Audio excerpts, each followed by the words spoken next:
Hello my friends, it's April 25th, 2018, and it's time for today's big story. Is Nintendo Labo going to be a huge success, or are people just going to ignore it on shelves? We don't know yet. Debut sales in Japan are good. It took the #1 and the #3 spot with God of War sandwiched in between. We have no idea sales in other parts of the world, but there's a lot of attention for it on the internet. It seems like people are really enjoying it. There's all kinds of projects out there. And those are from fans of the game, but it turns out one third-party developer is already testing idea for a Nintendo Labo Toy-Con. You're looking at footage of Demo, which is a music game that's on the Switch eShop, but it's being played with the Nintendo Labo Piano Toy-Con.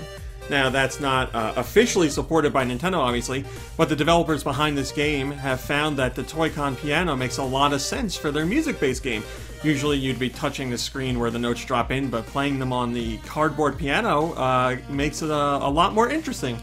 So, they're not saying they're officially doing it. Obviously, they have something working, a working prototype. Well, the Toy-Con piano is the one from Nintendo Labo, but a prototype of the software. And they're not saying officially they're going to do it. They're just saying this is something they're testing out, but it's getting a lot of attention online, so I'd imagine they'll be eager to implement that support later on.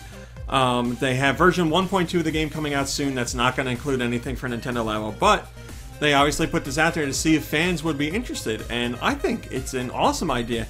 And like I said, they are the first, as far as I know, they're the first third party who's officially supporting Nintendo Labo in some sort of way.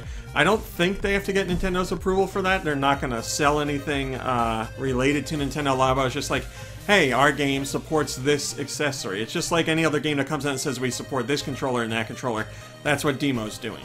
Modest Mr. Green on Go Nintendo says, "This would be so awesome. I'd be very interested in picking this up to use with the piano because it just seems so much more tactile."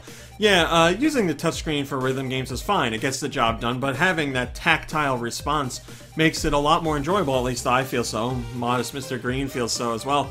But yeah, it's really cool to see a developer looking at what Nintendo's put out and saying like, hey, this makes a lot of sense for a game. And obviously, it's a music-based game, and you have a piano Toy-Con, so it just works really well. I hope that other third parties are looking at what they can do in Nintendo Labo.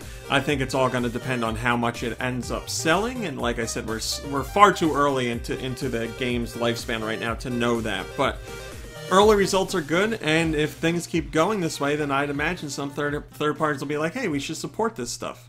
Alright my friends, that's today's big story for April 25th, 2018. Thanks for watching, liking, subscribing, and commenting. It's very much appreciated. I'll be back tomorrow for whatever tomorrow's big story is, and I sure hope you'll join me to check it out. So until then, have a lovely day and a lovely evening, and I'll see you in a few short hours. Hey guys, RMC here from Go Nintendo. If you like what you saw in the video, why don't you give us a thumbs up and maybe even subscribe? We'd love to have you.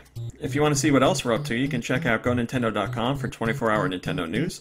You can visit us on Facebook at facebook.com/GoNintendo. You can check us out on Twitter at twitter.com/GoNintendoTweet. And we're even over on Instagram at instagram.com/GoNintendo. I put all the links in the description just to make it easier for you guys to follow. Thanks a lot.